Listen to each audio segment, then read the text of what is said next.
Good morning, fellow healers and people of the light. It's lovely to be here with you this Friday morning, April 19th on 2024. I don't see anybody here right now in the comments, but I don't blame you. I'm not much of a morning person myself. And Rachel had asked me just to come on for practical issues because many of you here are practicing mediums at all levels, practicing spiritual counselors, practicing spiritual healers. And some of you are very, very experienced. You've been doing this for a long time. You are continually deepening and enriching your skills and adding things to your toolbox, but you're very, very used to all of the ups and downs and the pitfalls and the obstacles and the challenges and also the rewards of doing this kind of work. And some of you are actually just discovering your skills and you're opening up to new things, and this is all new to you and doing it. Hi, Attila. Very nice to see you. Wow, this must be a very strange time in your neck of the woods. Thank you for coming. In any case, this is just a little chat, probably not that long. And if there's any questions, I will be happy to answer them.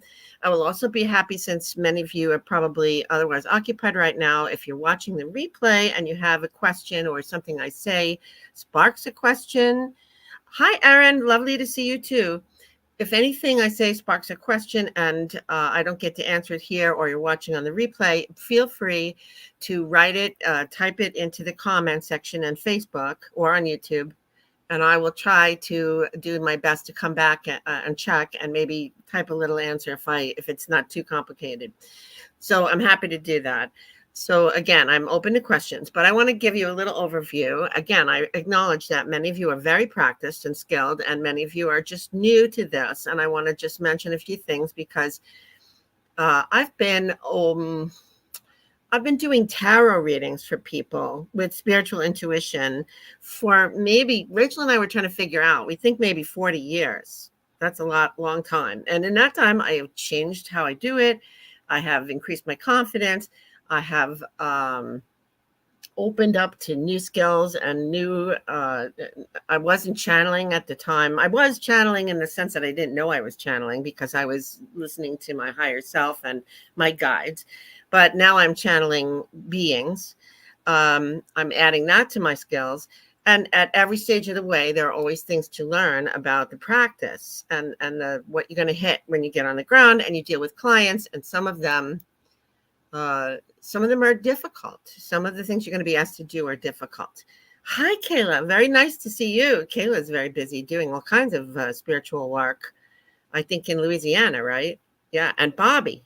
Wonderful. Okay. So you can go back and hear my little introduction. I don't want to waste your time by saying it all over again. But this is meant to be basically a practical question and answer, or I'm going to first give you a few pointers about what I've learned in my 40 years of being a spiritual counselor. When I first of all, my little background is that I was not one of those people who is gifted from birth to see things or have metaphysical experiences, but I was always fascinated by it. And I was lucky because I was raised Protestant and very active in the church, but my parents were also really interested in psychics and the metaphysical and the paranormal. My father, who was just a welder, read Fate magazine and Ruth Montgomery and Edgar Cayce and all kinds of things, and was trying to constantly share that with us as we were growing up. And my mother was always watching psychics on television and reading books and things, and they were very open. So I was raised to ask questions, and I was asking a lot of questions. And even though I was very involved with my religion, hi Sherry, nice to see you. I also felt that there were a lot of things I was being taught in my religion that didn't make any sense to me. They just didn't jive with a loving God. So I was asking a lot of questions, exploring, reading books, meeting people, taking workshops, all these times. And at a certain point, I guess in my late 20s, maybe early 30s even, I was doing some theater.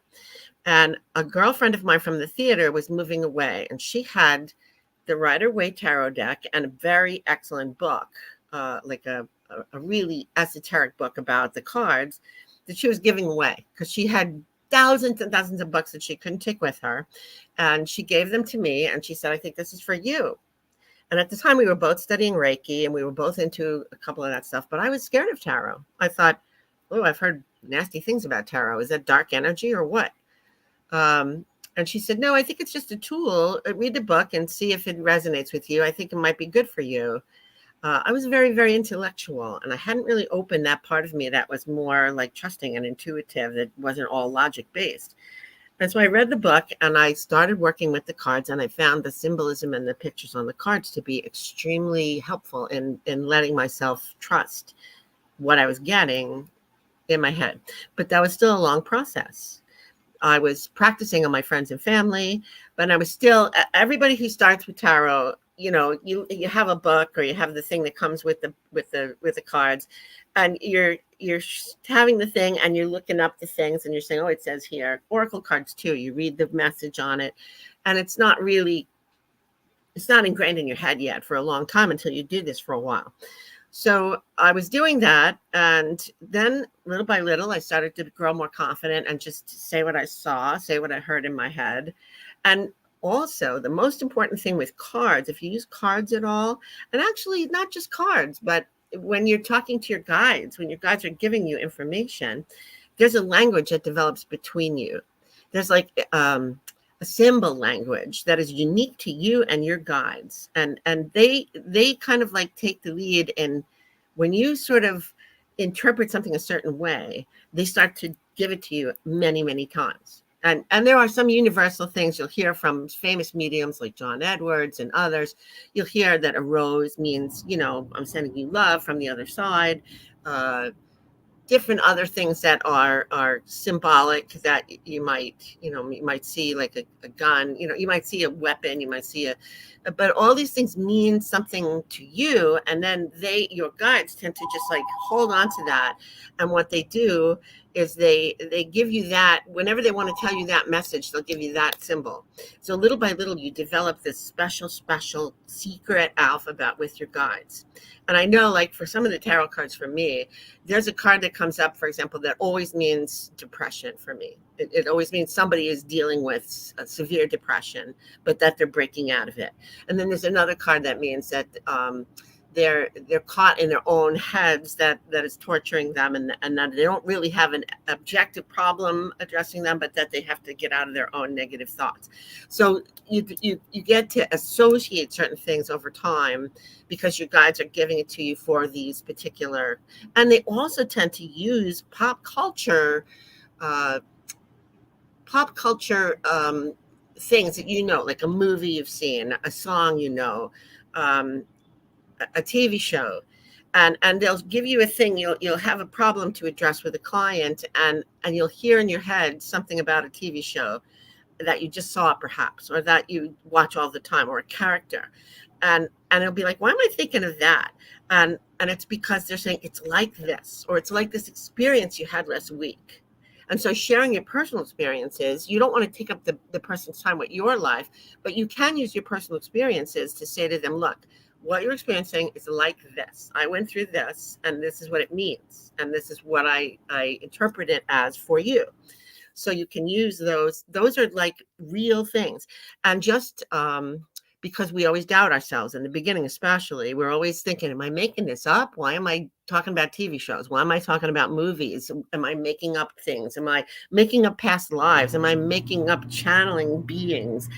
It's very hard to trust that this is all real and authentic and that you're doing this. We all have, I think Rachel just did a whole podcast on the imposter syndrome. It is very common. We all have it. We all have doubts, even when we're very established and people believe us. I always double and triple check things. If I'm doing something with a client and I get some kind of oddball, like I will give you an example. I had a client the other day who has been working with the same company for many, many years, and it's all over the world and the country.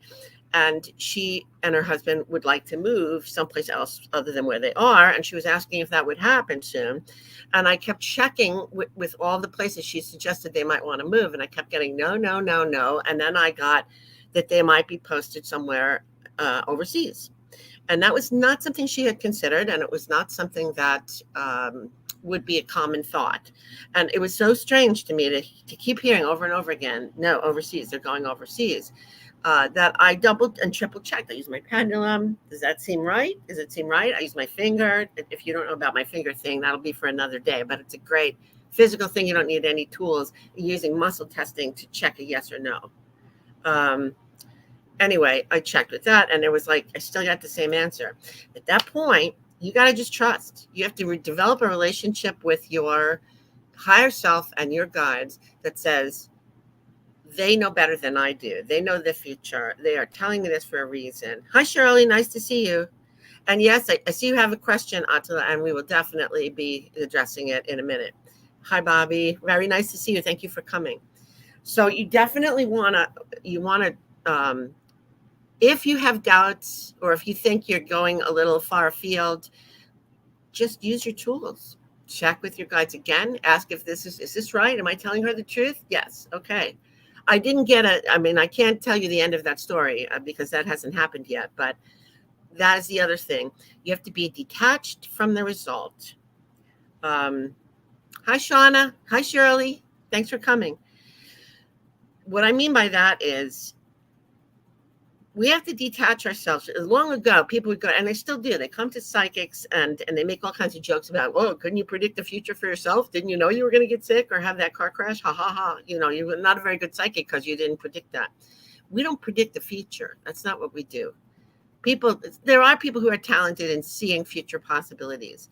But the more we in this group learn about multidimensional reality and free will, the more you realize that there is no future to predict that's definite. There's no guarantees. There are patterns, and there are some people that are so stuck in their groove that you're pretty sure this is the direction they're going unless they make some big changes. And you can tell them that. You can tell them, unless you really change the way you're going, I see this is the path you're going, and this could be the possible result. But people have free will. They change their minds all the time. Circumstances change. Everybody involved in a certain thing has to be arrive at the place that the cosmos would like them to be in order for something to happen. Like, for example, if you're looking for the love of your life, if someone comes to you looking for romance, and you see something big happening for them, you can say, I see that there's somebody, there's somebody that's chosen for you and you're coming together, and I see a possibility of a really great relationship. But you always have to sort of, you can't ever say this is a guarantee or this is what's going to happen, because maybe this person shies away, or their circumstances, or they don't get the divorce they were supposed to get, or they don't move to the place that they thought they were going to move to. They've changed their mind. Everything shifts on a dime. Our lives there are certain touch points, of course, that we come to this life with on our sort of incarnation map, that we really want to hit those touch points. But nothing is sacrosanct, because we have free will, and we wander off path, and we wander, and we delay, and we take, here's the timelines that are, from this moment, we have all these timelines that could go in different directions, and we choose the timelines. Sometimes we choose wisely, sometimes we don't. Same thing for your clients. So you should never tell anybody that you're going to tell them their future for sure or definitely. You can say, I get a very strong feeling that this is a good move, or I think this is a great direction for you, or I think this is the one possibility I see very strongly is this happening, but you would have to get to there. These are the things you could do to manifest it. And that's what I do. Then I teach, then I say, okay, so do you know about the law of attraction? If you would like this to happen, here are the things you could do to hasten it, to make it happen faster, or to draw it to you. If I see the possibility that you might get an amazing job that's that suits you very well, that you'll be very happy with, and it pays well, but it's not a guarantee. I think it's going to happen, but these are the things that you can do. You can participate, because you're not just victim, just walking around on earth with stuff happening to you. You can actually spend time visualizing every day. You can breathe and ask your guides for the best possible timeline, the best possible result. You can calm yourself and eliminate all the blocks in your own head, like I don't deserve this, or I don't believe in it, or I don't, these are the things that we tell our clients are going to help them get this best possible result that I see as a very strong possibility, but not a guarantee. And that leads me to another pitfall. When I was young and I was, very excited about doing this, I got a little bit emotionally involved with my clients. I'm an empath. I'm very, very heart-centered in some ways. Some ways I'm very mind-centered, but I feel for people. I see them in their pain. I see them in their suffering. I see them in their longing, and I see what they want. And a lot of times I think when I was young, I wasn't as objective as I should be. And I would sort of tell them things they wanted to hear, not on purpose. I wasn't lying to them, but I would see the best possible circumstance and I would assure them that everything was going to be okay. Well, everything is going to be okay, but it's not necessarily going to fall out the way they want it to. And we can't constantly I want to feed people positive stuff because I never tell them horrible negative stuff. I never tell them, oh, well, look at these cards. They look like you're going to fall off a cliff and die. You don't do that because that's a self-fulfilling prophecy. Even if you see something really nasty in the cards, you have to frame it in a way that says, here's a possible pitfall for you that if you want to avoid, you better change your life. Those are the kinds of things that we do to educate. But if you So here's one person I remember very, very clearly. There was a woman who used to have me come to her house. It was a bit of a trip too, kind of a lot of times. And all she wanted was a baby. She wanted a baby so bad. Oh my God. I'm like, when am I going to have my baby? I want my baby so badly. And she was like very, very obsessed with this idea. And the more I got to know her, the more I realized that the circumstances, I was like, I didn't want her to have a baby. Her financial system was very dicey. Her marriage was very dicey, falling apart. She already had one kid that I felt was almost being neglected because she wanted the baby so bad. Everything was tipping on, thin ice in her world. And she thought their salvation was going to be to have a baby, unconditional love, and make her happy, And my thought was, these kids, what soul would want to come into those conditions unless they had a very big wish for suffering in this life? And so at first, I tried to communicate. The cards would say it was very possible. I got a good thing. I got a good thing, but I think I was also adding my hope and wish for her. I wanted her to get what she wanted. Hi there, Facebook user, whoever you are. I am happy to see you here. I wanted her to get what she wanted so badly because she was so emotionally. Hi, Rachel. Wow, you're in Miami. Terrific. Thanks for coming. So I wanted her to get what she wanted so badly because she was so sad. And I always want people to feel better. I want to heal them. I want them to be happy.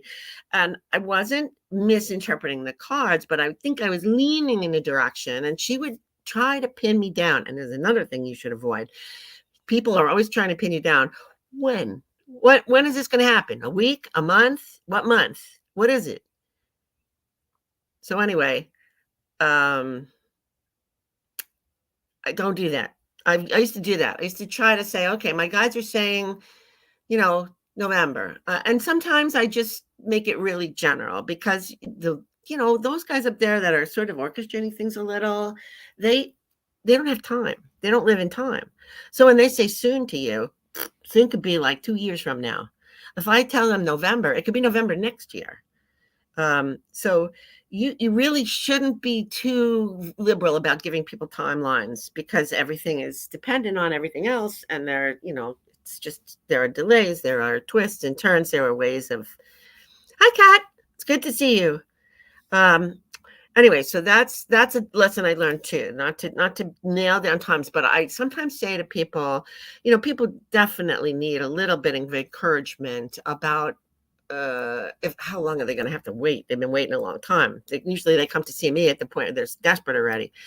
So I'll do general things like I'll check with my guys. I'll say, is this going to happen before Christmas or after Christmas? Or is it going to be the fall? Or is it going to be, and I'll say to them, I'm hearing that this is all going to get started. Your relationship, you'll meet the person of your dreams probably in the new year, like after the holidays are over, you'll meet. And here's some ways I hear that might be possible. You might meet them. And I said, don't despair if there's a little bit of, margin either way, but it's going to be soon. It's going to be within this year or something. That's okay. But don't be, I was telling this lady with the baby, next month, and because I think I wanted that to happen. And I had a girlfriend who was dying of ovarian cancer. Well, that's another story. Let me finish the baby story. Anyway, I started to get very uncomfortable because month after month would go by when I said she'd have the baby and she would get her period and not conceive.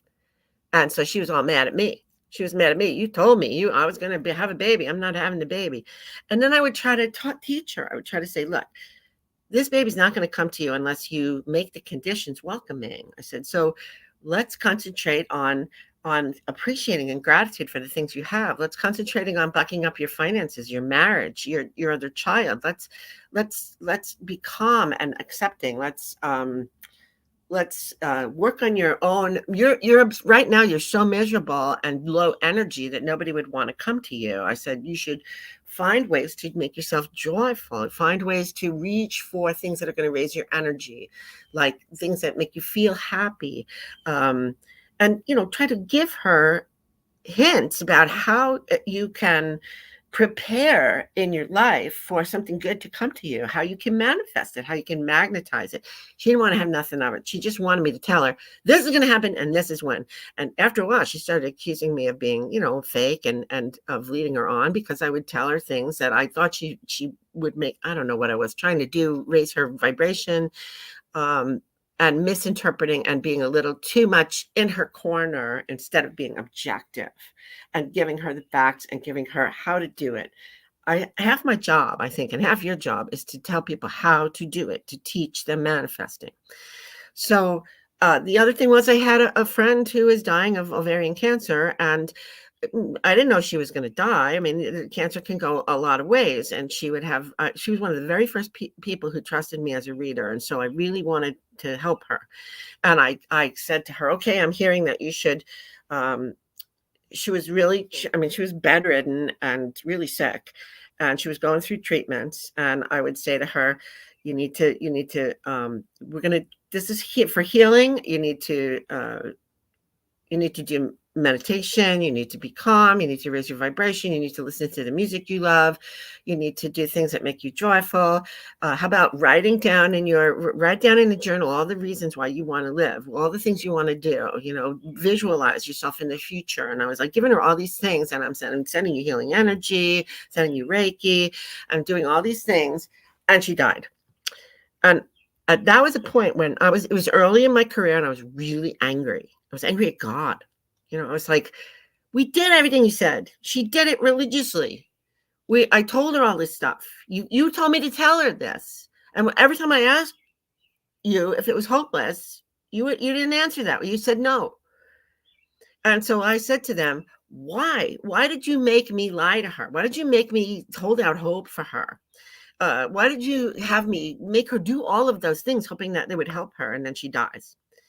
And one day they sat me down, my guides, like maybe in my head, they talked back, and they said, first of all, we couldn't tell you that that she was going to pass away, and you couldn't tell her that, because that would have just like plunged her energy. She would have been hopeless and miserable, and the whole process would have been, instead of a beautiful, graceful process, it would have been just miserable, and she would have passed away in great difficulty and low energy. So we didn't let you do that. And the second thing is, healing comes in many, many forms. And the things that you asked her to do that she did brought her peace and healing on every level, so that she could pass much more easily and without the burdens of negative energy and negative memories and pain and suffering. And you have to understand that you don't control life and death, but you can control how people walk through these times, whether it's bad times, whether it's death, whether it's, divorce, whether it's, extreme difficulties.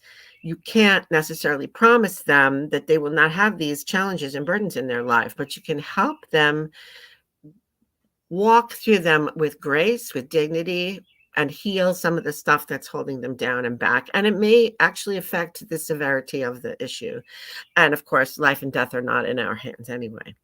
So this is really important too. And I had to learn from that, because I was, like I said, I was very disappointed. I was like, why am I doing this? Why do I do this? I didn't even help her. Yes, you did. So that's really good stuff. And let's see, what did I miss? So don't get too emotionally involved, and tell people they're going to have exactly what they want, because what they need is more important. And how it looks, how it manifests is going to be different from what anybody sees. Don't get too stuck on definite times. Don't tell anybody anything that's guaranteed for the future, because the future keeps changing. And do give them every tool. It's like, instead of giving a man a fish to eat when he's starving, you teach them how to fish. It's that old thing, and it's the same in our profession.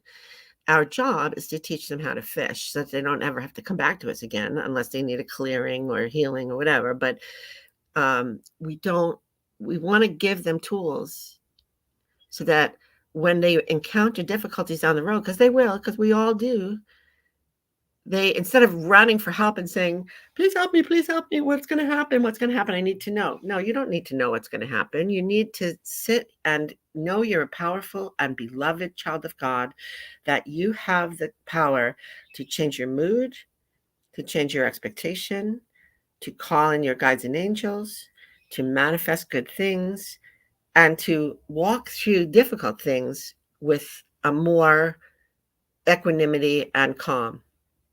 And that's what we teach them to do. All right, so questions. Yeah, this is all very, very hard to deal with sometimes. One more thing before I answer questions. I have also had some clients who are really mentally ill. I mean, have problems that are way over my pay grade. I am not a qualified psychiatrist or psychologist. And I've even had like one or two. I had one client who was, so, I mean, she would come and weep and cry, and just like everything in her life was, she would never let me talk, because she would just be like, but when is it going to happen? When is this man going to love me? When am I going to have a baby? When am I going to have a blah, blah. And then she would call me at all kinds of weird hours, call my phone number and threaten suicide if I didn't talk to her right away. And I'd have to talk her off the ledge, and she would cry and weep and be miserable, and I'd have to like settle her down. And she'd call it dinner time. She'd call at 2 a.m. And I didn't feel like I could cut her loose, because it was like that threat of, physical harm hanging over her. And my husband was annoyed, and, it was just like too much. And I just felt like I didn't know what I'm doing either. And then I got another client who behaved in almost the same exact way. And I was like, what the heck? Why am I attracting all these weird people? And then I found out that was her mother. Isn't that funny? The apple doesn't fall far from the tree. Well, anyway, several things you can do here. Keep asking your guides. When these people call and say, I want a reading, and you go, oh, shit, sorry for my language, I don't want to do this because I don't really think I'm helping. So you, one thing you do is you ask your guides, can I help this person? Can I still help this person? Is there something I can give them that's worthy? Do you want me to help this person? And if they say, yes, there's still something you can offer them, then you kind of have to do it. And you have to make the best of it. And you have to keep on trying to teach them what they need to help themselves, and also keep encouraging them to get professional help, other kind of professional help.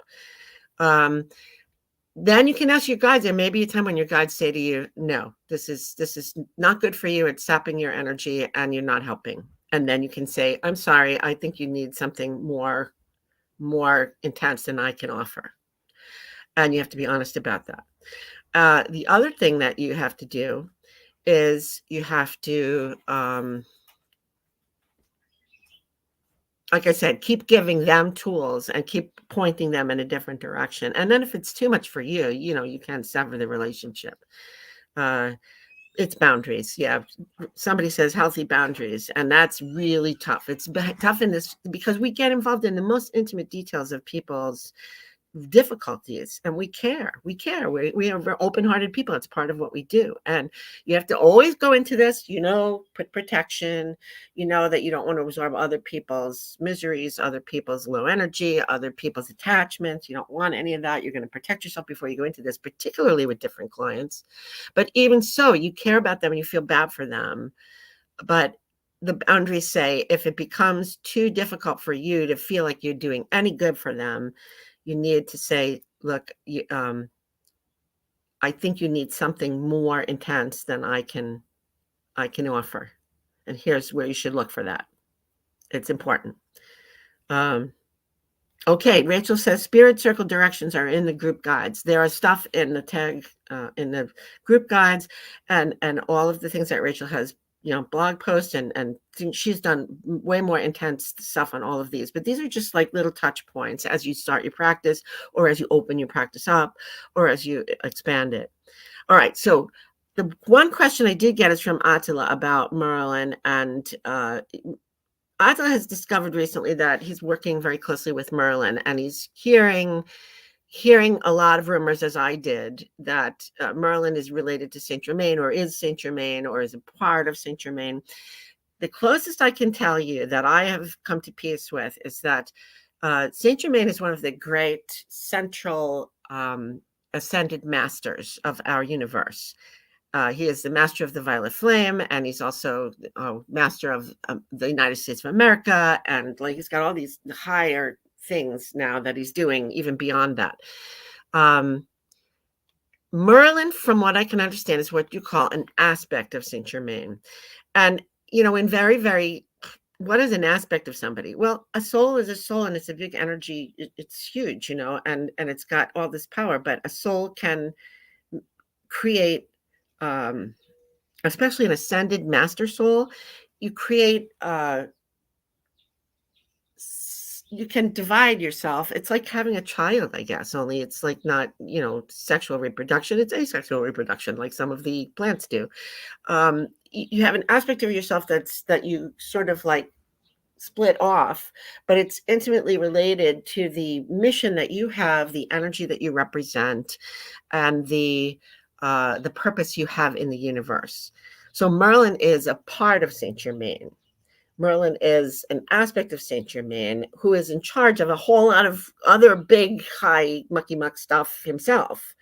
It's like one step down and intimately related. And so many people who are working with Merlin, Saint Germain would like them to also connect with him as well, separately, because he has other kinds of initiations and other kinds of work that he can add, and a lot of violet flame stuff.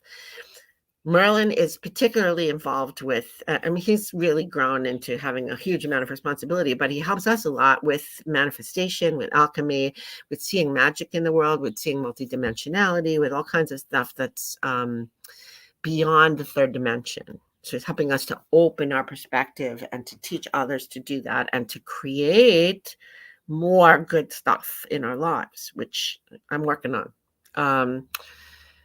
And so you're working with the whole, everybody comes here. If you're a light worker, you're probably tuned in particular to one of the great masters and they all have like a separate purpose, a separate light color, a separate energy frequency. And you work with all of them, but you are like an initiate of one or the other, usually. Rarely, maybe more than one. But, if you feel drawn to Merlin and Saint Germain, you're on that purple ray. You're on that seventh ray. You work in that mystery school, basically. And so you can work with Saint Germain and Merlin.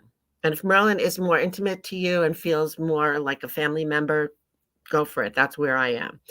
But I also do feel connected to Saint Germain. And as far as I can tell, that kind of steps down a little, because those of us that are working with them, we're aspects of Merlin. See, so Merlin splits out our souls off as a part of his energy to do the work in a lower dimensional energy as well. So you can consider yourself, Attila, to be an aspect of Merlin who is an aspect of Saint Germain. And I think that kind of works. If you think of yourself as a part of this family tree that kind of goes down this way instead of up, it sort of comes from source, and then like a few entities that were created from source, and angels, a few lines like the angels, the fae, the different kinds of civilizations all over the cosmos. And then from there, all of it steps down and more diverse kind of spreading out of the powers and the responsibilities. And so you are on the family tree line of the purple seventh ray, which is Saint Germain and Merlin and us, and maybe some people in between. And Archangel Zadkiel works very, very intimately with that group. He is responsible for the purple violet ray and all of the cleansing, cleaning, and transformative powers. All right. Any other? I know this is running over time and I should let everybody go for today. This is fascinating to talk about. And, you know, in 40 years, you encounter all kinds of craziness, all kinds of obstacles, all kinds of mistakes you make yourself. Oh, that's one other thing I should say.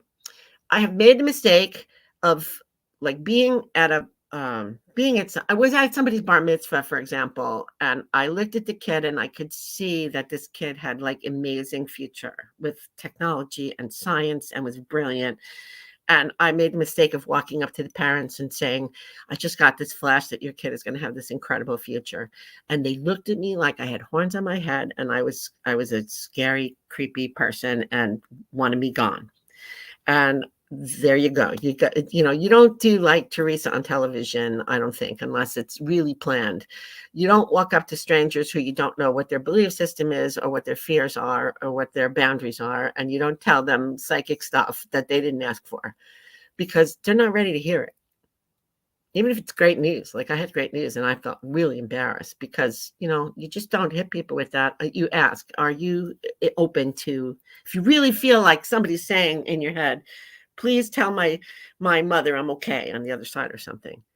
I've done that at funerals. But I ask, I say, are you open to like message from the beyond? Do you believe in that? Would you be okay if I mentioned something? So a lot of times people are, but you don't just offer it because we're still in a society that is opening, but is not completely accepting of all of this. Okay. So any other quick questions? Let me check.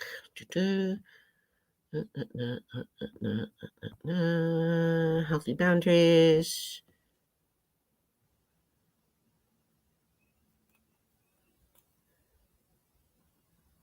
Shirley, a huge pulsing energy mass and then a portion sort of separate into its own ball of energy. Shirley, okay, that's great. That absolutely is another way of putting it. What is an aspect of an ascended master? And like I said, we're in the direct line. We're working with them. So feel good about that and let them guide you where you are, what your purpose is, how you can help. All right. That was my chat for today. And I hope you got something out of it that's helpful, or that if it's not new to you and helpful, I hope it's something that resonates with you, that you've experienced already, that you feel seen, because it's not just you. It's not just you. It's all of us. And we have to kind of hug each other and support each other and share so that we know, where we fall down, how we get up, and where we really make a difference. All right. Thank you for your time and energy. I'm so excited that all you people showed up. And I would love to, maybe we'll do this again sometime. This was fun. Thanks so much for your attention and have a wonderful weekend. Cindy, okay, I didn't see you before. Nice to see you too.